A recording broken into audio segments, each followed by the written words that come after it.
That's as far as I can carry. So we're in Austin, Texas, and today's workout is some wickets over 60 meters. And then we're gonna practice some block starts, probably over 30 meters, and work on the drive phase. And then we have 4 220s.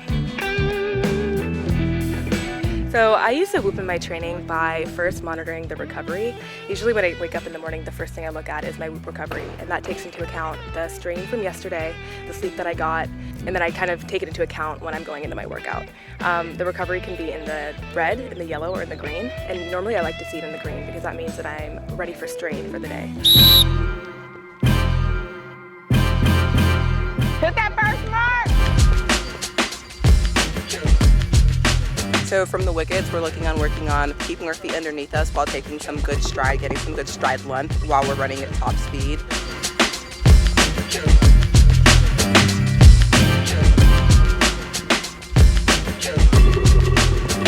How was that? That was good. You guys hit the line perfectly. These two are way off. I didn't hit the line.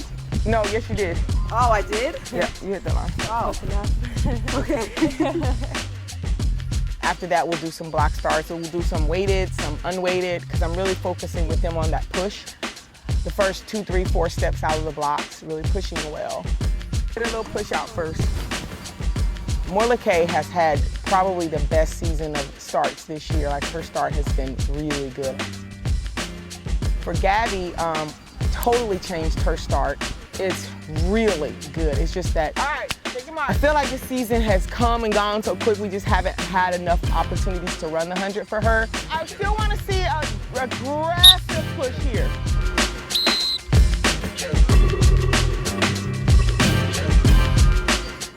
That was tough, Gabby. I was like, I could tell that you were kind of like all over the place. There we go. Much better.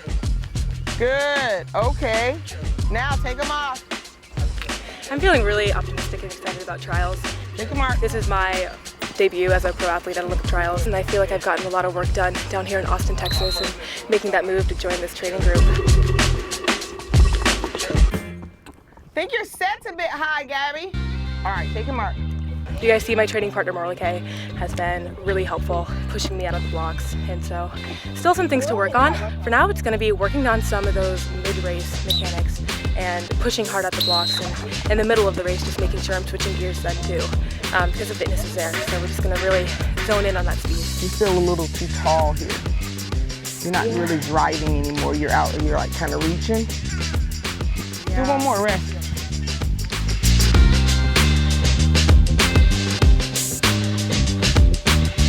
With the 2020 season being so unusual, nobody knew what to expect. We did know that we were hungry to get out on the track, and that definitely showed with the season.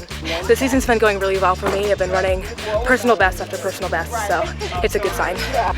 So I think that year rest really didn't stop us, and that momentum being killed really wasn't as much as a challenge as we thought it would be. It just made us want to get after it even more. I shouldn't be taking as many steps as she is. So that's 1, 2, 3, 4, 5, 6, 7 to her 8. Okay. But you're usually ahead of that. But I'm saying it's only because you're losing a little bit of ground here on each step. So if you multiply each step by a fraction, it's going to be maybe 1 step away. So it's not dramatic. It's just that you could help yourself. You could gain a step. You know what I think a foot. I think that's seeing her like stride next to me, and I need to like not focus on her, because she has shorter steps than you. get my foot down. So she's That's why it's side to side, because I'm trying to be a You're trying to but that's why it's good to run next to her. With the 220s, we're going to work on some pacing, trying to get those 50-meter increments in a certain time, and then pace ourselves through the 200.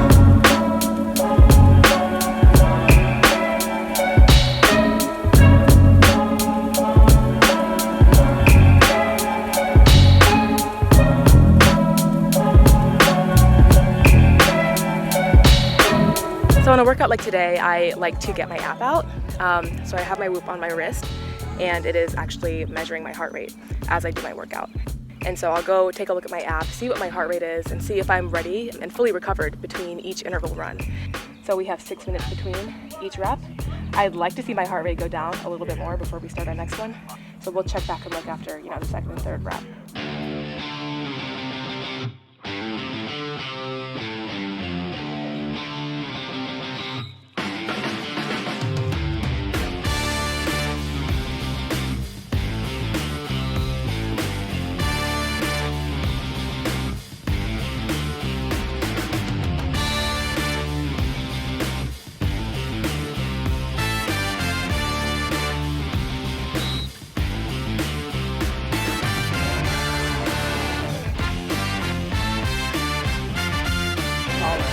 Heart rate's a little bit higher. We're looking at 130 right now, which is pretty normal for me in the middle of a workout.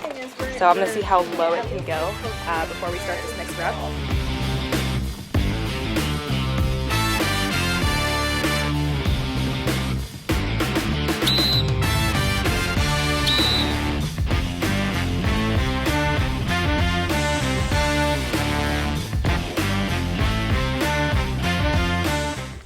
Was that number 3? Yeah. Cool. 25-4. Yeah, I learned about Whoop today. And so I've seen them with their bands, but I really didn't have a really good idea of how in-depth it was. I mean, that's pretty impressive.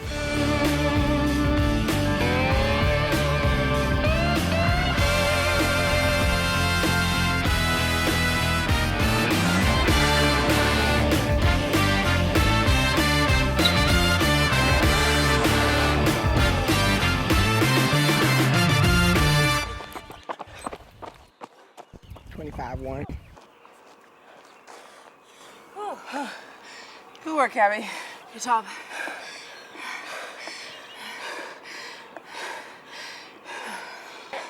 So I'm ending this workout with a heart rate of 150. That means I've been working hard. I can feel the lactic in my butt now. Gabby doesn't feel lactic. I don't. It makes training with her really fun. Fun fact about me. Knowing she's not in pain and you are. So after a strenuous day like today and a hard workout, Whoop is going to recommend that I probably get more sleep than usual. It's probably going to recommend for me to get 9 hours tonight. So I'll try to get that 100% sleep performance to get that peak recovery tomorrow. It says that I burned 710 calories, so wow. With an average heart rate of 127, a max heart rate of 183, and the whole thing was 2 hours and 24 minutes. And this is my heart rate reading.